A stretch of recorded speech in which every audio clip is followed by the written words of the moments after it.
que pegó un fuerte grito que todavía resuena hoy en la humanidad. Y repito, es el grito de los que tienen hambre,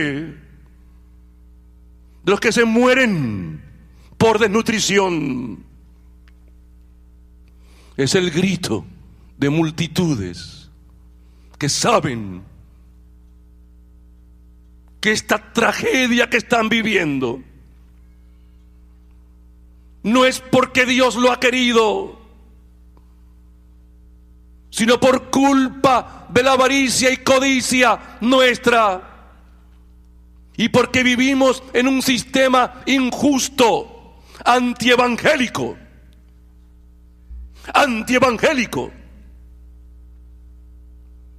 en un sistema que no es querido por el Señor, en un sistema que está ofendiendo al Cristo Santo que murió por nosotros. Es un sistema que tiene que ser evangelizado, y por eso pedimos a la gente buena y preparada de nuestros países que se metan en política. Necesitamos más cristianos, más gente buena, honrada, que se meta en política, que influyan desde el evangelio en las estructuras sociales, económicas y políticas de nuestros países. Y pedimos también a los empresarios de toda América que trabajen más por el pueblo, que no solamente piensen en su bolsillo, sino la mayoría de la gente que necesita buenos empleos.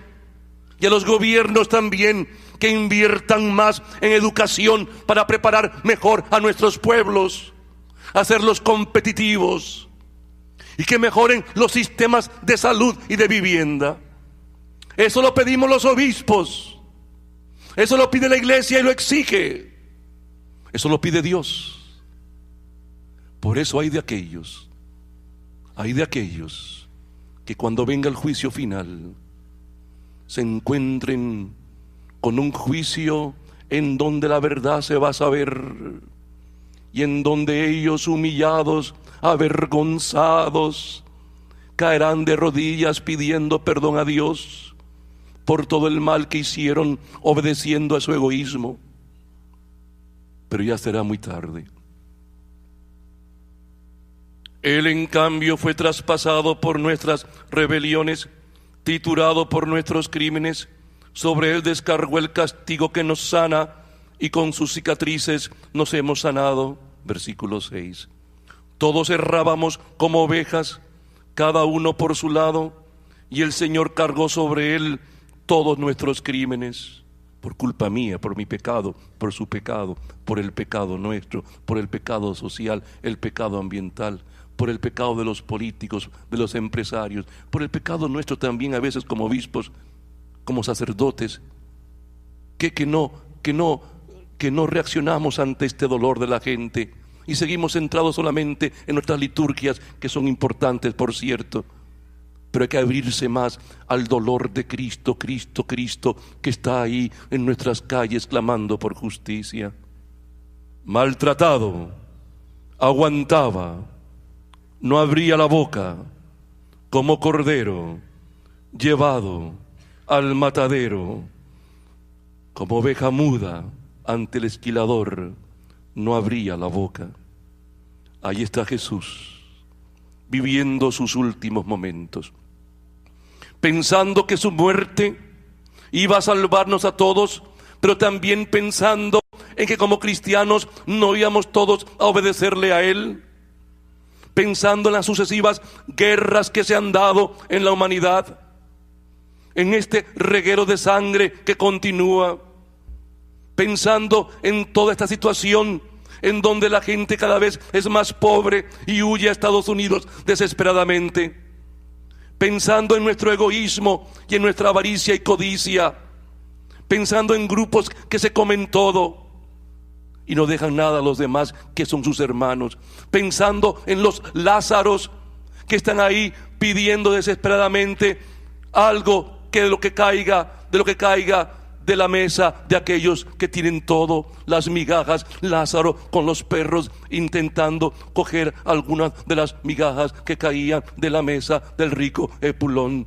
Pensando en las cárceles, pensando en esta comedia en donde aparecemos como buenos pero somos malos, pensando Jesús en el momento en que está muriendo. Ahí está Él viendo el drama de la humanidad, la prostitución, la pornografía. Ahí está Cristo Jesús doliéndose de aquello que ha pasado y de lo que seguirá pasando. Pero aún así Él dio la vida por ti y por mí. Aún así ha intentado salvarnos y nos abrió las puertas del cielo. Ahí está Él muriendo por ti y por mí. Y no importa lo que hayas cometido. Recordemos la parábola del hijo pródigo. Recuerden ustedes, políticos, empresarios. Recuerden ustedes, cualquiera de aquellos que han estado dañando al pueblo con la droga, con el licor. Recuerden ustedes que trafican personas. Recuerden lo que promueven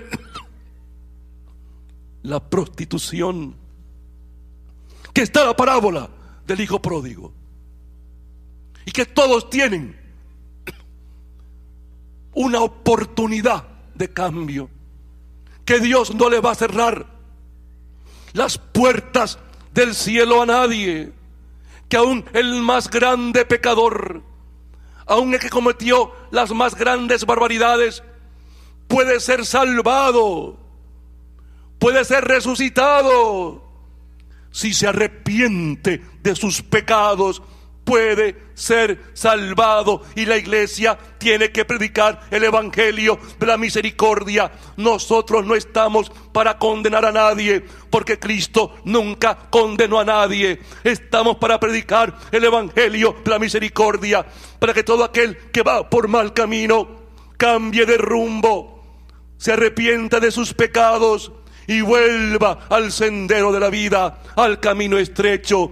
Por eso en nuestra predicación nosotros no excluimos a nadie.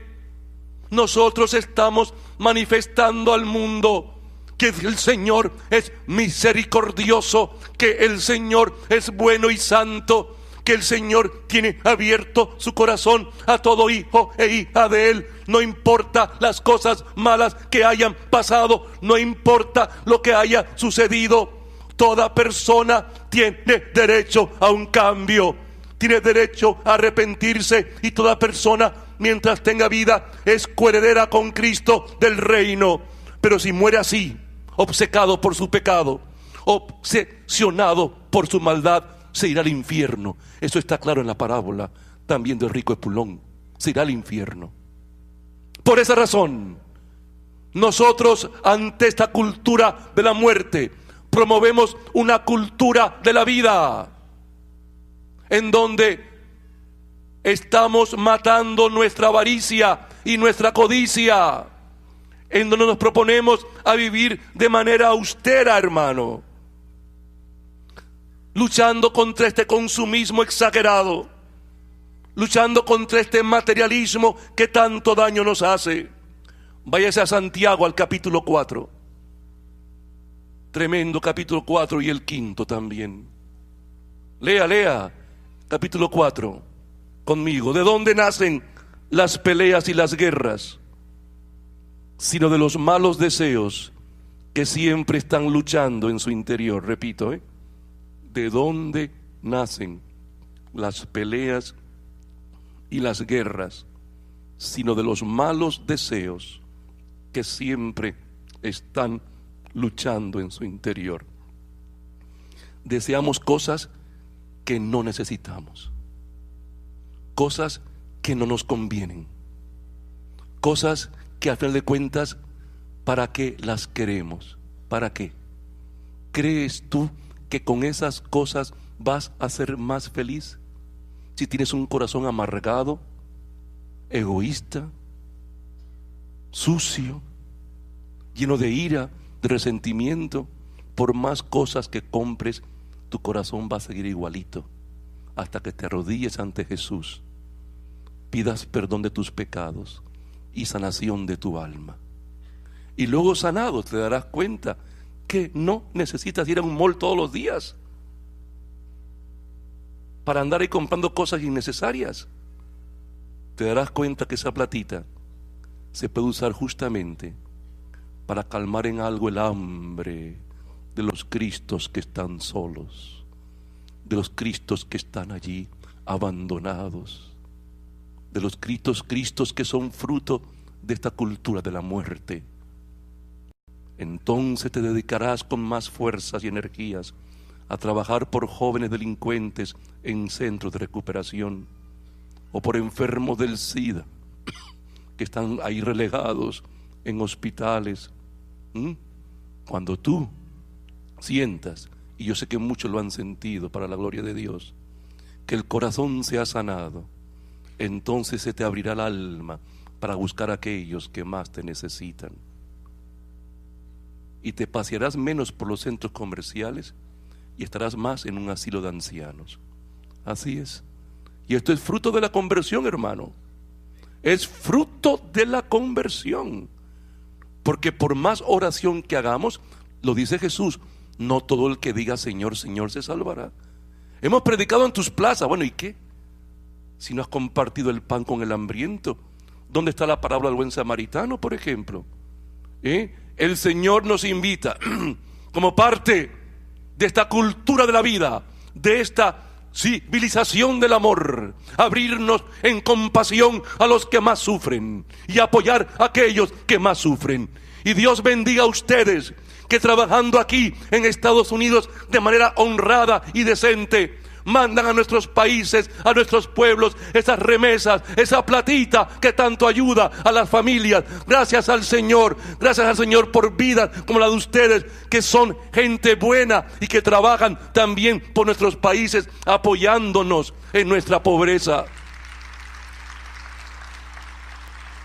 Pero lo triste del caso es que nuestros gobiernos descansan en esto muchas veces, en estas grandes remesas, para no hincarle, diríamos, el diente al problema de la pobreza extrema de nuestras tierras. Por eso hay que hacer grandes cambios y transformaciones históricas para que América Latina sea en verdad el continente progresista que debería y que debe ser. ¿De dónde nacen las peleas y las guerras? Sino de los malos deseos que siempre están luchando en su interior. Ustedes quieren algo y si no lo obtienen, asesinan. Qué realidad más tremenda en nuestra América. Envidian y si no lo consiguen, pelean y luchan. No tienen porque no piden, o si piden, no lo obtienen porque piden mal, porque lo quieren para gastarlo en sus placeres. Qué retrato más tremendo de la cultura de la muerte actual. Versículo 4. Adúlteros, ¿no saben que ser amigo del mundo es ser enemigo de Dios? Por tanto, quien quiera ser amigo del mundo se convierte en enemigo de Dios.